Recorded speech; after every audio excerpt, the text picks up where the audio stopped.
우리 하나님 말씀 함께 읽고 말씀을 묵상하도록 하겠습니다.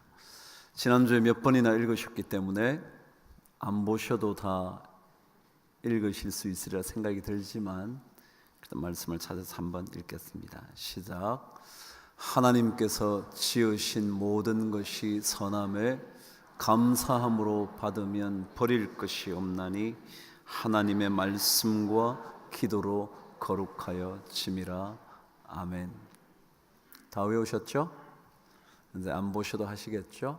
한 번 더 합니다. 시작. 하나님께서 지으신 모든 것이 선함에 감사함으로 받으면 버릴 것이 없나니 하나님의 말씀과 기도로 거룩하여 짐이라. 아멘.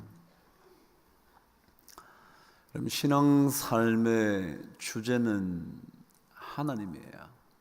그죠? 정말 누군가의 지적처럼 하나님이 영광을 받으셔야죠.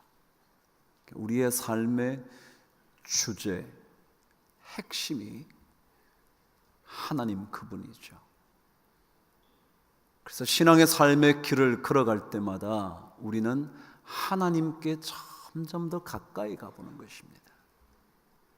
하나님의 생각을 우리의 생각으로 바꾸어 보고요. 하나님께서 계획하신 것을 우리의 계획도 그렇게 닮아가 보도록 하고요. 하나님께서 역사하시는 방식을 내 삶에서도 이루어질 수 있도록, 그래서 점점 더 한 걸음씩 한 걸음씩 하나님께 나아가는 거죠. 어떤 일을 경험해도 하나님과 연결을 짓는 겁니다. 어떤 일을 경험해도 하나님을 생각해 보는 겁니다. 그게 신앙이죠. 지난 시간 우리는 하나님의 시선, 하나님의 시각, 하나님의 관점에 대한 말씀을 묵상했죠. 그 중요한 관점 하나가 결국 우리의 삶에 일어나는 모든 사건은 다 하나님께서 일으키신 거다, 그런 거예요. 왜요? 삶의 주제가 그거잖아요. 우리 신앙의 주인공이 그분이잖아요. 어떤 일을 경험해도 우리는 이것이 다른 외부로부터 이루어진 것이 아니라 하나님께서 우리에게 일으키신 하나님의 직접적인 사건으로 이해하는 거죠. 그것만인가요? 그 하나님께서 이루신 그것이 참으로 선하다는 사실, 지금 당장은 그것이 불행처럼 느껴져도 만일 그분께서 일으키신 것이라고 믿음으로 고백한다면 그것은 반드시 선한 것이 된다는 사실을 고백할 때 우리는 하나님의 시각을 배워가는 거죠. 요셉처럼 형제들의 해함이 오히려 하나님의 선하심으로 바뀌어진다는 것, 그들이 나를 파는 것이 아니라 하나님께서 나를 이곳으로 보내셨다는, 하나님이 하셨다는 사실, 그것은 언제나 선한 결과를 가져올 것이라는 그런 믿음의 고백, 그게 신앙생활하는 거죠. 어떤 일을 만나든지 어떤 일을 경험하든지 그것이 하나님께서 일으키신 하나님의 사건이라는 것. 1700년대는 계몽주의 시대라 그럽니다. 18세기 정도요. 그때 이 사람의 이름을 들으면 들어본 것 같은데 그러실 거예요. 볼테르라는 사람이요. 그 사람은 계몽주의 철학자였지만 그는 멋진 소설도 써낸 다재다능한 사람이었죠. 그런데 그 당시에는 이런 소설류가 유행했습니다. 어떤 소설이냐 하면 새로운 삶을 꿈꾸기 위해서 기존의 모든 것들을 포기하고 그것들을 떠나서 사회로부터도 격리되어서 마음껏 방랑하면서 모험하게 되는, 그래서 그것을 이야기로 남기게 된 소설이 참 유행을 했습니다. 그런 소설류를 우리는 피카레스크 소설이라 그럽니다.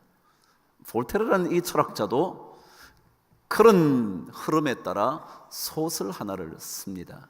그게 깡디드라는 소설이었는데 그 소설에 나오는 젊은 주인공의 이름이었죠. 이 청년이 가정을 떠나고 사회를 떠나서 방랑하기 시작을 합니다. 그러고는 수많은 모험들을 하게 되죠. 그러면서 겪어가는 이야기를 적어놓은 소설이었죠. 그런데 그 소설 가운데는 이 깡디드가 어떤 중요한 일을 만날 때마다 늘 한 스승을 만나게 됩니다. 근데 그 스승이 어떤 일들을 만날 때마다 늘 들려준 이야기가 있었습니다. 이렇게요.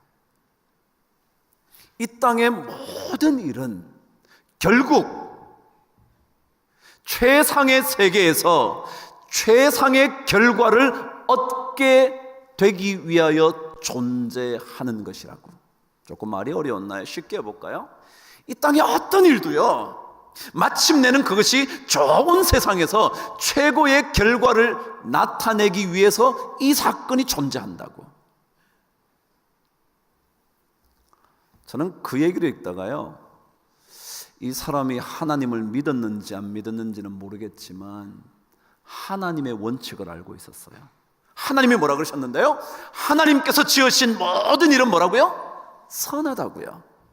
이 볼테르라는 작가도요, 이 땅의 어떠한 일도 최상의 세계에서 언제인가 최상의 결과를 얻게 하기 위하여 존재하고 있는 거라고. 그 젊은이에게 너 이런 일이 일어난 거, 너의 인생의 최선의 결과를 얻게 하기 위하여 이 사건이 존재하는 거야, 알았지? 라고 늘 얘기해 주는 거예요. 제가 그러잖아요, 이 땅의 수많은 이야기를 읽으면 어쩌면 그 사람들이 하나님의 원리를 알고 있었을까? 그들이 하나님은 몰랐지만 하나님만 안다면 이 원리가 하나님의 원리였구나 알게 되었을 거예요.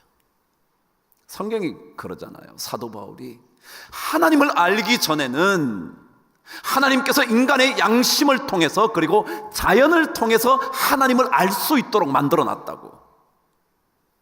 그래서 하나님의 이름은 몰랐지만 그 원칙을 아는 거죠. 저는 그 스승의 이야기가 하나님의 원칙 아닌가요? 이 땅의 모든 일은 최상의 세계에서 최상의 결과를 내기 위하여 존재하고 있는 거라고. 믿음의 사람들은 그렇게 고백하는 거예요. 신앙의 삶의 주제가 하나님이기 때문에 하나님께서 일으키신 모든 이 사건, 이것은 가장 최상의 결과를 내기 위하여 하나님께서 일으키신 사건이라고. 그래요?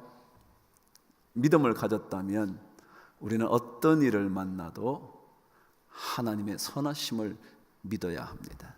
그래서 우리가 이런 찬송을 부르잖아요. 무슨 일을 만나든지, 그 다음 뭔데요? 만사형통하리라. 무슨 일을 만나든지 만사형통하리라.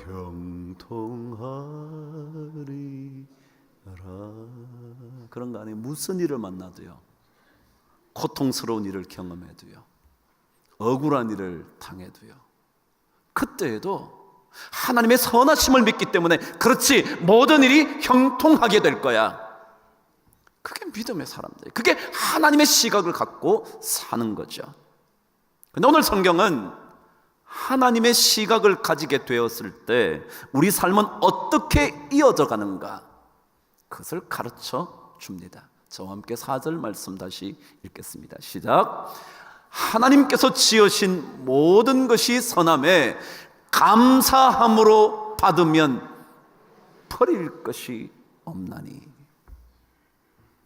하나님의 시각을 가지면요, 하나님이 이루신 그 모든 사건이 선하게 이루어질 것이라고 믿는 사람들은요, 그 다음 삶이 어떻게 이어지냐면 감사하는 거예요. 그렇죠. 하나님이 선하게 만들어 주실 건데 감사 안 할 이유가 있나요? 그러니까 감사하는 거죠. 그러니까 이 하나님의 시각을 가지면 감사하는 인생인데요. 감사한다고요. 하나님의 시각을 가진 사람들에게 오늘 성경은 이 얘기를 들려주는데 저는 이것을 이렇게 해석을 합니다.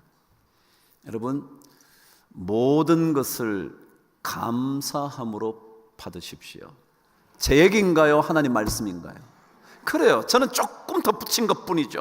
그러면 이렇게 바꿀 수가 있어요. 여러분, 모든 것을 감사의 조건으로 삼아 보십시오. 모든 것을 감사의 조건. 사람들은 감사의 조건을 딱 정해놔요. 틀 안에 넣어놓습니다. 예를 들어 승진의 기회가 왔을 때 승진하게 되면 감사. 사업을 시작했는데 그 사업이 계획보다 더 잘 되면 뭐요? 감사. 내 자식에게 헌신과 희생을 했는데 내 자식이 잘 되면 감사. 건강을 위해서 열심히 노력해서 건강하면 감사. 공부 열심히 해서 원하는 대학에 가면 감사. 요게 조건이라는 틀에다가 넣어놓습니다. 그래서 만일 이 틀을 벗어나면 감사를 안 해. 승진할 기회가 있었는데 내가 승진하지 않고 옆 사람이 승진하면 뭐요? 감사 안 해. 내가 자식에게 진짜 희생하고 헌신했는데 이 자식이 딴 길로 가면 감사가 안 나와. 그 사업을 위해서 내가 투자한 돈이 엄청난데 투자한 것보다 영 못 미치면 감사를 못 해. 공부 추구라고 했는데 원하는 대학에 1등급 차이로 떨어져서 감사 안 해. 왜요? 우리는 조건의 틀을 만들어 놓고 그 안에 들어오면 감사하거든요. 근데 성경은 그렇게 말하지 않아요. 모든 일 하나님이 지었거든. 지으신 그 모든 일은 반드시 선한 결과를 낼 거거든. 그렇다면 어떠한 것들도 감사의 조건으로 삼아야 돼. 그게 하나님 말씀이에요. 어떤 일을 만나도요. 돈을 잘 벌어도 감사지만요, 못 벌어도요. 그래서 내가 이 자리에 나와 주님 앞에 예배 드릴 수 있을 만큼의 여유가 있다면 감사하는 거예요.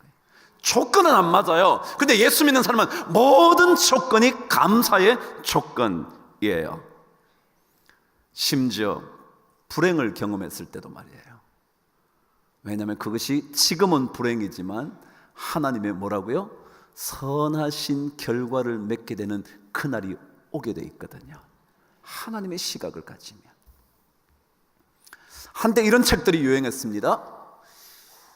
죽기 전에 꼭 가봐야 할 곳 100곳, 죽기 전에 꼭 보아야 할 미술작품 100선, 죽기 전에 꼭 들어야 할 음악 100곡, 죽기 전에 꼭 읽어야 할 100권, 죽기 전에 꼭 보아야 할 영화, 뭐 이런 게 있었어요. 여러분 혹시 그 100개의 영화 중에 이 영화가 끼어 있었다는 거 혹시 본 적이 있나요? 바람과 함께 사라지다. 유명한 소설이었죠. 그렇지만 그것이 영화로도 히트를 쳤죠. 혹시라도 이 영화를 보신 분 손 한번 들어보세요. 와, 의외로 많네요. 성경은 잘 안 보는데 이 영화는 많이 보셨어요. 근데 여러분 거기에 여주인공, 여배우의 이름이 뭔지 기억나시나요? 어이구, 이야, 그것까지 기억하시는군요. 성경 문제는 다 틀리더라고요. 근데 비비안 리였죠. 그죠? 근데 여러분, 이 비비안 리가 이 영화를 통하여 세계적인 배우가 됩니다.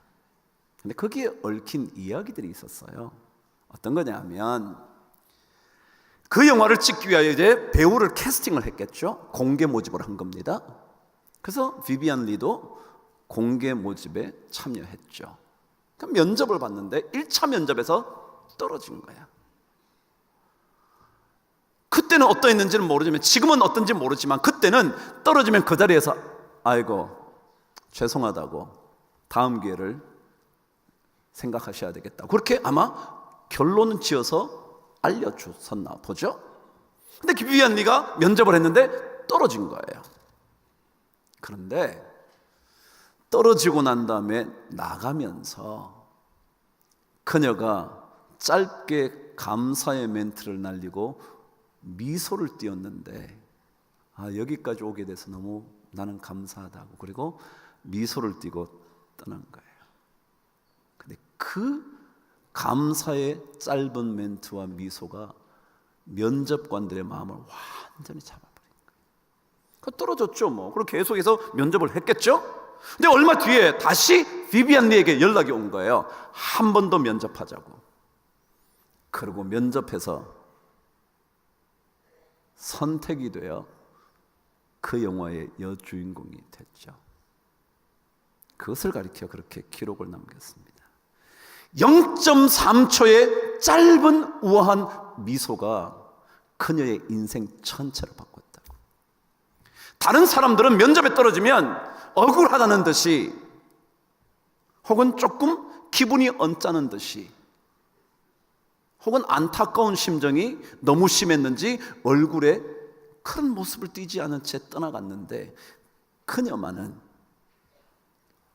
탈락의 소식을 들었음에도 불구하고 우아한 감사의 미소를 던진 그것이 그녀의 일생을 바꿨다고. 제가 계속 얘기하잖아요. 세상에도 이런 원칙 하나만 제대로 지키면 달라질 수 있는데, 성경을 그래서 그 옛날부터, 근 2000년 전부터 끊임없이 강조하는 거예요. 감사함으로 받으면 버릴 게 없다고. 자식이 잘못되는 것도 감사함으로 받으면 버릴 게 없다고. 남편의 사업이 일그러지는 것도 감사함으로 받으면 버릴 게 없다고. 제가 진짜 여러 이야기를 여러분에게 설명할 필요도 없이 이 말씀 하나만 여러분에게 들려드려도 저는 돼요. 여러분, 어떠한 일을 만나셔도 감사함으로 받으면 모든 것이 유익합니다. 여러분의 가정 감사함으로 받으면 그 가정이 당신의 인생을 참으로 유익하게 할 겁니다. 당신 아무리 사업이 어려워도 감사함으로 그 사업을 이어가면 하나님께서 그것을 반드시 유익하게 만드실 겁니다. 이걸 100번이나 말해도 돼요. 다른 건 말 안 해도 돼. 감사함으로 받으면. 많은 연구자들이요, 연구를 해보면 이런 결론이 나온다는 거예요. 인생 가운데 무언가가 자신이 원하는 대로 이루어지지 않았을 때 불평하기 시작을 하면 우리 몸속에 정신적이며 육체적인 에너지가 완전히 소진이 된다는 거야. 그러니까 연구자들이 연구를 해보니까 어떤 일이 우리 마음대로 안 됐어요. 계획한 대로 안 됐어요. 원하는 대로 결론을 얻지 못했어요. 그랬을 때 불평하기 시작하면 내 몸의 정신적이며 육체적인 에너지가 다 소진된다는 거야. 만일 그런 방식으로 인생을 살아가기 시작을 하면 나중에는 세상의 불평의 중심에 그 사람이 있다는 거야. 그렇게 늘 살아가면 왜 이렇게 안 되지? 라고 생각하면 불평의 중심에 언제나 그 사람이 있는 거예요. 그 사람이. 근데 오히려 삶에 주어진 사건들을 자기가 그대로 받아들이는 훈련을 하면 그때부터 불평할 때는 전혀 발견할 수 없었던 평온함을 경험하게 된다는 거예요. 이게 학자들의 연구예요. 학자들의 연구. 성경에 뭐라 그래요? 하나님께서 지으신 모든 것이 진짜 좋은 거니까 감사함으로 받으면 하나도 버릴 게 없어. 다 좋은 거야. 다 좋은 거야.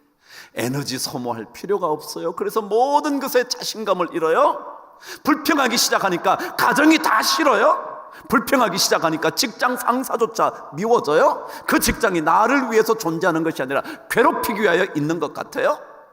그러니까 모든 게 소진되는 거예요. 우리 교회 아프신 분들이 참 많죠. 그래서 제가 기도를 하죠.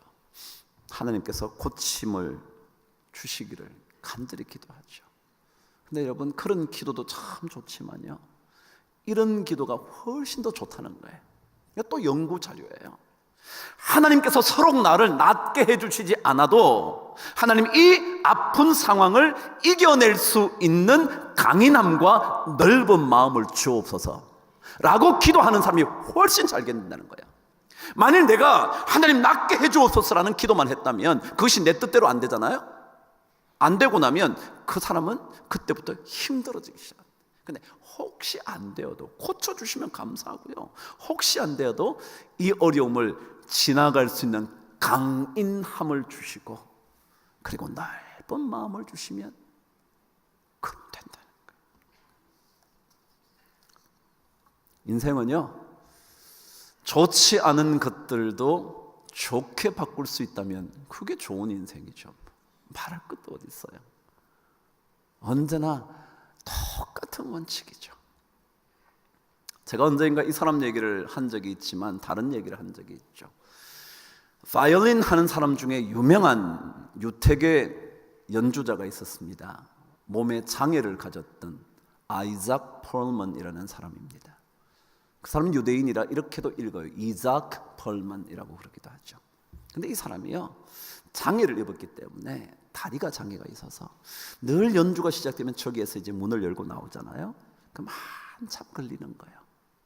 그래서 이 관객들이, 청중들이 그 모습을 계속 보고 있는 거예요. 그때부터 벌써 이 공연장 분위기가 숙연해지고 무언가 놀라운 이 기운들이 흐르는 거예요. 그래서 그 불편한 몸을 가지고 자리에 앉아서 연주를 하기 시작하면 그때부터 감동이 되는 거예요. 2001년에 이작 펄먼이 휴스턴에 가서 연주를 했답니다. 그런데 그때 어떤 일이 벌어졌느냐 하면, 연주를 시작한 지 얼마 되지 않아서 바이올린 줄 하나가 탕 끊어진 겁니다. 여러분, 이 얘기 들어보신 기억이 있을지 몰라요. 연주가 계속되었을까요? 멈추었을까요? 멈추었죠. 막 갑자기 탕 하면서 그러니까 이제 지휘자가 연주를 멈춘 겁니다. 저 어떡하겠어요? 지금 다시 들어가서 바이올린 줄을 갖고 와서 갈고 해가지고 소링을 다시 튜닝을 해서 할 수 있을까요?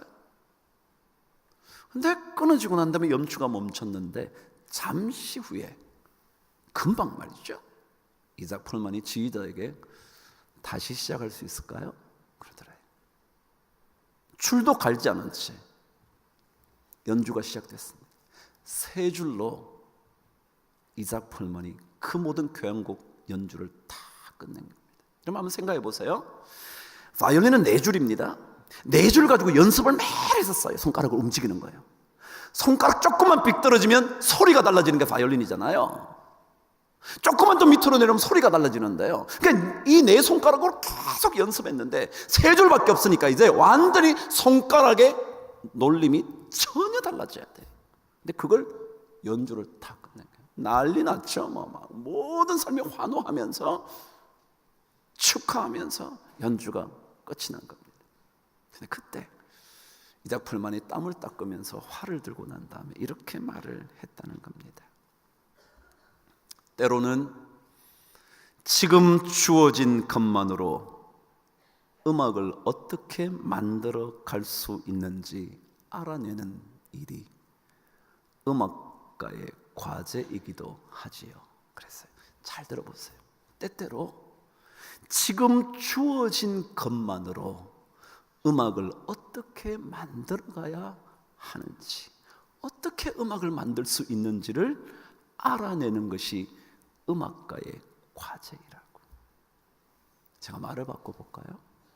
우리 인생 사는데요, 우리에게 주어진 그것만 가지고 어떻게 인생의 음악을 아름답게 만들어 갈 수 있는지, 그걸 알아내는 게 우리 인생의 과제라는 거예요. 신앙적으로 또 바꿔볼까요? 우리에게 주어진 그것만 가지고서, 주어진 것만 가지고서 우리의 믿음의 삶을 어떻게 아름답게 만들어 갈 수 있는지 알아내는 게 믿음을 가진 사람들의 과제라고요. 그게 2001년 휴스턴 크로니클이라는 신문의 기사로 남아있어요. 그럼 우리요, 하나님이 주신 거 다 좋은 거예요. 그것이 어떤 것이든지 주어진 것으로 인하여 하나님께 감사하면 버릴 게 없다는 거예요. 버릴 게 없다. 제가 어제 책을 읽는데 1500년대에 조선시대에 한 학자가 쓴 시를 읽었어요. 장시였습니다. 제목이 족부족이라는 책이에요. 족하든지 부족하든지, 그러니까 넉넉하든지 모자라든지 그런 뜻이에요. 족부족. 송익필이라는 사람이 쓴 글이었는데 이렇게 적혀져 있어서 한번 들어보세요. 군자는 어찌하여 늘 만족하며 소인은 어찌하여 늘 부족한가? 부족해도 만족하면 늘 남음이 있고, 족한데도 부족하다 하면 언제나 부족하네. 여유로움을 즐기면 족하지 않음 없지만 부족함을 근심하면 언제나 만족할까? 내게 있는 것을 구하면 족하지 않음 없지만 밖에 있는 것을 구하면 어찌 능히 만족하리요? 참 놀랍지 않아요? 군자는 어떤 사람이냐 하면 늘 족하다 생각한대요. 소인배들은 언제나 어떻게 생각하면 다 부족하다. 이것도 마음에 안 들고 저것도 마음에 안 들고 조그만 일이 틀리면 그냥 참을 수가 없고. 왜 그럴까? 그것은 내게 있는 것을 구할 때는 족하지 않음이 없대요. 여러분 보세요. 나에게 있는 거예요. 있는 거. 내가 오늘 이 정도 건강해서 예배 나왔어요. 돈은 별로 없는데 그래도 하나님께 헌금할 수 있었어요. 내가 조금 기분이 언짢았는데 그래도 그 모든 것들을 물리치고 오늘 교회 와서 예배 드릴 수 있게 됐어요. 한 주간 동안 살기는 참 어려웠지만 그래도 굶어 죽지 않아서 여기 있어요. 내게 있는 것으로 인하여 내게 있는 것을 구하면 부족함이 없겠지만 밖에서 찾으면, 다시 말해 내게 없는 것, 이게 왜 없지? 저게 왜 없지? 밖에서 찾으면 언제 만족하겠냐는 거야. 계속 밖에 내게 없는 것만 찾는데. 저는 이런 글을 읽으면요, 제가 그랬잖아요. 이 사람이 무슨 하나님을 알았겠어요. 우린 기독교 역사가 130년, 140년 기억 아직 안 되는데 그거밖에 안 돼. 이 사람이 어떻게 500년, 600년 전에 사람이 어떻게 알겠냐고. 그런데도요, 그걸 아는 거예요. 아는 거예요. 감사함으로 받으면 버릴 게 없다. 그러니까 내 안에 있는 거, 내가 지금 있는 거, 그래도 이 정도 있으면 감사한다. 제가 지난번에 그랬나요? 여기에 감사함이라는 단어는요, 유카리스티아라는 단어라고 제가 말씀을 드리면서 이 단어는 무슨 뜻이냐면 기쁨의 감정을 전체를 의미할 때 감사라 그런다. 그러니까 감사가 뭐냐면요, 기쁨의 감정이나 기쁨의 감정. 그렇잖아요. 감사가 있는데 뭐 안 기쁘겠어요. 근데 감사가 없으니까 늘 인상 쓰는 거지. 제가 그러잖아요. 저는 인상 쓰는 사람 별로라고. 뭐 저한테 여러분이 마음에 들어 할 필요 없으니까 좀 관계 없어요. 근데 그냥 속으로 볼 때 아이고 저 사람 참 안 됐다. 참 안 됐다. 저 부인은 얼마나 괴로울까. 저 남편은 얼마나 괴로울까. 저 자식은 얼마나 힘들까. 나 진짜 그런 생각이 들어요. 진짜. 그럼 예수님 이 감사가요, 감사라는 게 다른 게 아니에요. 기쁨이라는 거예요. 기쁨. 유카리스티아는요, 기쁨의 감정의 총체, 이걸 뭐라 그런다고요? 감사라 그런다. 감사. 관계의 기술이라는 책에는요 이렇게 적혀 있어. 한번 들어보세요. 건강한 마음은 감사로 가득 차 있다. 건강한 마음, 건강한 몸은요 감사로 가득 차 있대. 감사를 표현하면 병든 마음이 치유되고 내 몸의 모든 부분이 하나가 되어 원활하게 움직일 수 있도록 해준다.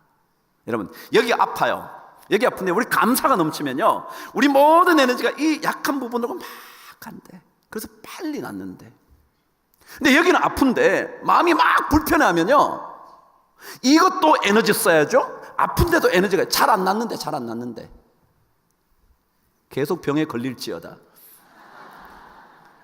안 낫는데 그냥 하나가 돼요. 감사를 표현하면 우리 몸의 모든 부분이 뭐예요? 하나가 되어서 원활하게 움직인다는 거예요. 제 얘기 아니에요. 학자들의 얘기라. 그 다음에 이렇게 돼 있어요. 감사는 기쁨 덩어리와 같다. 감사한 마음과 감사의 표현은 기쁨과 함께 간다. 감사는 기쁨을 낳고 이 기쁨은 우리가 매일 만나는 사람들 사이로 퍼져나간다. 좋은 때이든 나쁜 때이든 늘 감사하라. 이 책의 제목이 뭐냐면 관계의 기술. 관계를 어떻게 잘할 수 있을까? 사람과 관계를 어떻게 잘? 이 사람은 관계의 사이에 흐르는 가장 중요한 흐름이 뭐여야 되냐면 감사함이라는 거예요. 그 감사함이 기쁨이라는 거예요. 그래서 삶에서 성공적인 사람은 그들의 하루를 감사로 시작하고 감사로 맺는다고 한다. 감사의 수준이 낮아지면 우리 안에 쓴뿌리가 자라나 인간관계에 큰 해악을 끼친다. 이게 관계 얘기라니까요. 관계. 사람들과 어떻게 잘 사귈까? 그게 뭐냐면요, 감사하는 사람은 관계를 원활하게 하고, 감사의 수준이 낮아지면 마음속에 쓴뿌리가 자꾸 생겨서 관계를 해친다는 거예요. 여러분, 예수 믿는 사람들은 예수 믿는 사람들 나름대로의 틀이 있어야 돼요. 근데 이 틀은 세상이 말하는 틀에서 빠져나와야 돼. 이런 것만 감사하는 게 아니에요. 그런 거 아니어도 우리는 감사해요. 그것을 가리켜 하나님께서 지으신 모든 것이 선함에 감사함으로 받으면 버릴 것이 없다. 제가 언젠가 이 사람 얘기를 했어요. 중요한 사람이거든요. 독일에 있는 철학자인데 우리나라 사람이 한병철이라고. 근데 그 사람이 쓴 책 중에 피로사회라는 게 있어요. 피로사회. 그 얘기는 철학자이지만 철학적인 관점에서 사회를 분석해 보니까 우리가 살고 있는 이 시대는 피로한 사회라는 거야. 막 힘들어, 막 힘들어. 왜 힘드나? 그 분석한 책에 이유가 뭐냐면요, 이런 거예요. 왜 힘드냐? 우리는 남들보다 한 발 더 앞서가면 행복하고, 내 앞에 놓인 계단들을 먼저 올라가면 자유로운 삶을 얻게 된다고 배웠다. 그런데 그런 노력들이 우리를 점점 더 피로하게 만들었고 나의 정신을 흐리게 만들었다.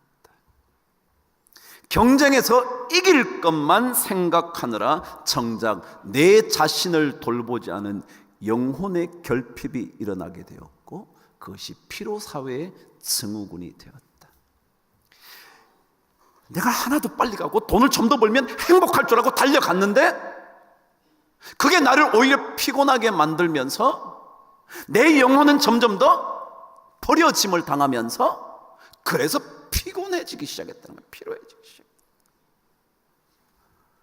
우리는요, 어떤 일을 만나도 괜찮아요. 좋은 일을 만나도 감사하고요, 좋지 않은 일을 만나도 감사하고요. 그러면 버릴 게 없대. 여기 버릴 것이 없다는 단어는 모든 게 유익하다. 이래도 유익한 거고요, 자식이 좀 안 되는 것도 유익한 거고요, 자식이 안 되기 때문에 우리가 주님 앞에 진짜 기도하면서 자식을 길러야 되겠다고 생각하고요, 자식이 진짜 문제를 일으키기 때문에 내가 정말 더 인격적으로 성숙해야 되겠다고 생각하고요, 남편이 사업이 어려워서요, 사람 힘으로 되는 것만은 아니구나, 엎드려 기도할 줄 알고요. 여러분, 모든 게 유익한 거예요. 모든 게. 여러분, 한 주간 여러분과 제가 또 살아야 할 숙제가 있네요. 어떻게 해요? 가지고 있는 것만으로 어떻게 내 인생의 음악을 아름답게 만들어갈 수 있을까? 그 여러분 과제라는 거예요. 말씀처럼 이 말씀을 신뢰하고 고백하면서 하나님께서 일으키시는 어떠한 일도 멋진 결과를 낼 것이고, 그러니 나는 감사와 기쁨으로 이 일을 받아들이면 진짜 버릴 게 없지. 그 고백하시면 우리의 인생의 음악은 참 아름다울 테고요. 그렇지 않으면 모든 게 깨어진다는 거. 관계도 깨어지고 에너지도 소진하고 피로는 자꾸 몰려오고 이게 내가 왜 사나? 그럼 한 주간 동안 이런 주의 말씀의 은혜가 꼭 있게 되기를 바랍니다. 다른 어떤 책을 읽어도요, 여러분 하나님 말씀 자꾸 읽어보세요. 이것만 읽으면 돼. 이것만 읽으면요 원칙이 그냥 자꾸 세워져요. 감사에 대한 얘기 읽을 것도 없어. 그건 제가 간간히 읽어서 알려드릴 테니까 읽을 것도 없어. 그냥 여러분은 말씀 자꾸 읽어보세요. 한 번 더 읽어보실까요? 시작. 하나님께서 지으신 모든 것이 선함에 감사함으로 받으면 버릴 것이 없나니 하나님의 말씀과 기도로 거룩하여짐이라. 오늘 원래 제가 2주만 이거 설교하려고 그랬는데 또 못다한 설교가 있잖아요. 버릴 것이 없나니 오늘 설교 못했고요. 뒤에 하나님의 말씀과 기도로 거룩하여짐이라, 이것도 못했어요. 그래서 한 주 더 할 거예요. 여러분 계속 말씀을 읽어보세요. 이게 삶의 원칙이라면 다른 거 없어요. 뭐가 있겠어요? 여러분 한 주간 동안 멋지게 사시게 되기를 바랍니다.